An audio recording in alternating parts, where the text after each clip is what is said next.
Hello, boys and girls, and welcome to this beautiful Sunday. Thank you so much for joining me. I know it's so hard when we're not in our classroom, and we miss you so much, but hopefully you're still learning and growing about Jesus and God in your own homes.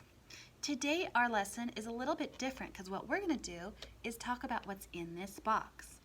Now, we just celebrated Easter, and Easter was a time where Jesus died for us. And it's kind of a sad story, but at the end, we have victory because Jesus died for our sins and our mistakes. And so now if we make mistakes, all we have to do is just pray and ask for forgiveness because Jesus has already done all the hard work for us. So that's not something we want to forget. So we have the symbol of the cross to help us remember what Jesus did for us. Now, depending on what part of the country you live in, or maybe where your family is from, that symbol can look a little differently.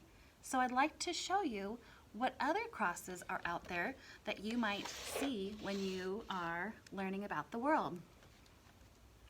This first cross is called the Latin cross, and it's probably the cross you are most familiar with.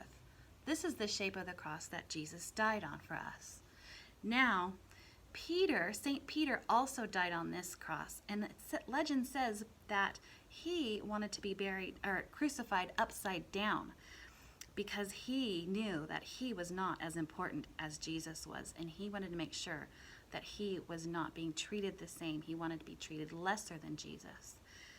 Unfortunately, during Jesus' time especially, people who believed in Jesus and followed him were not liked at all. And so a lot of them died on crosses like Jesus. But that did not stop Jesus' message from getting spread all over the world. And that is why you are learning about Jesus today, because we can worship him freely. So this is the Latin cross. Another cross is called the Tau cross, and it's very similar. This is the first letter in the Greek alphabet. And it is just another cross that sometimes was used to crucify people. The next cross is called St. Andrew's cross.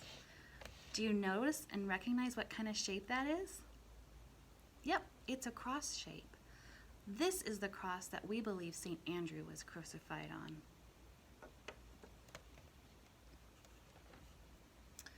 This cross is the Greek cross.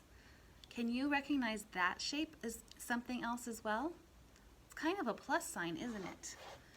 This cross is different from our Latin cross because all the lines on the cross are the same length, whereas on this cross we have a long line and a short line.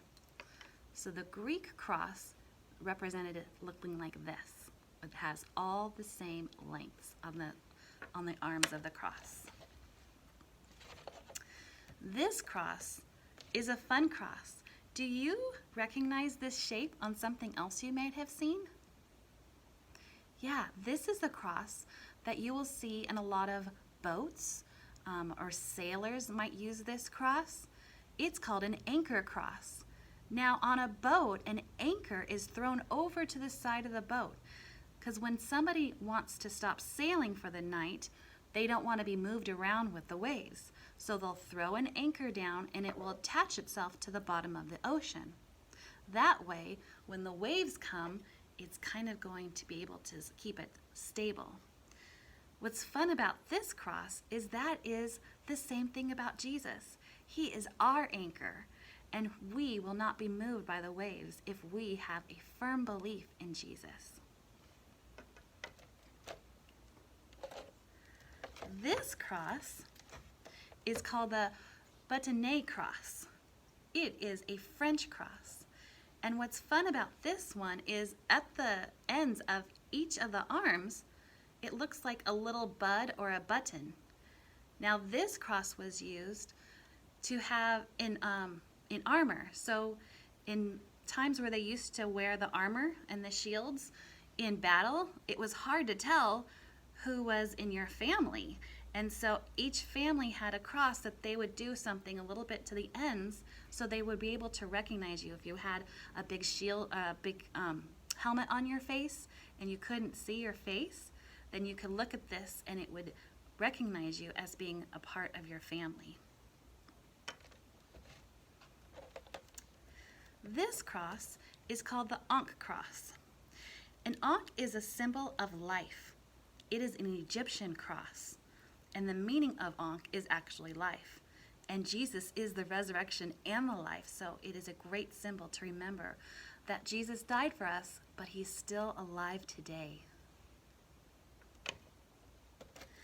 This last cross is a Celtic cross.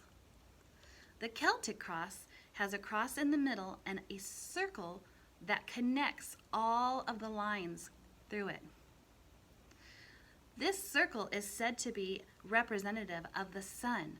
The sun is what rules over the day, right? But Jesus rules over all.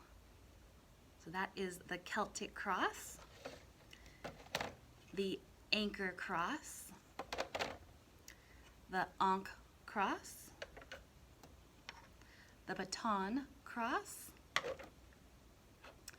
the Greek Cross, St. Andrew's Cross, the Tau Cross, and the Latin Cross. Now, if we were in class, what we would do next is we would invite you to make your own cross. I wonder what cross you like the best. I wonder what cross you felt was the most important. I wonder if we could leave out any of these crosses. And now I wonder what cross you will make next.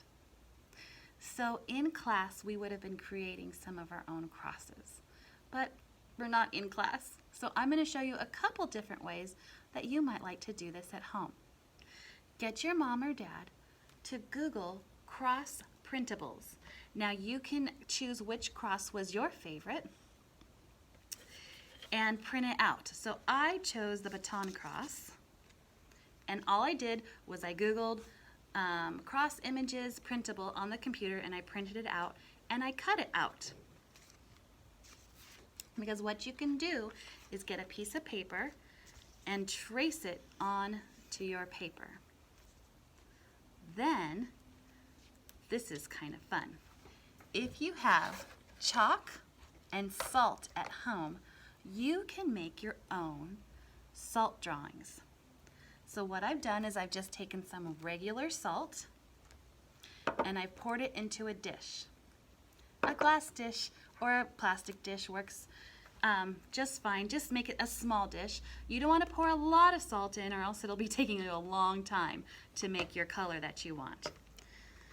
So all I did was I poured, I'm going to show you.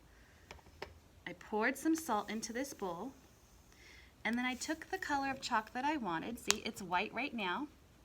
I took the color that I wanted, I made green right here, and I just swirled it around. Now, it takes a little bit of time, but not too much. That's why you kind of just want a little bit of salt, so you're not here all day making blue salt. But it doesn't take too long, and not before long, the salt breaks down the chalk, and now I have blue salt.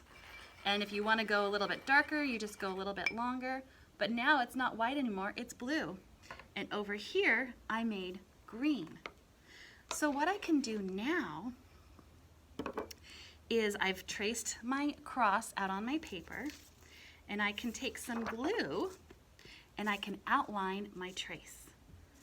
So I'm gonna take my glue and just go all the way around what I traced, all the way around.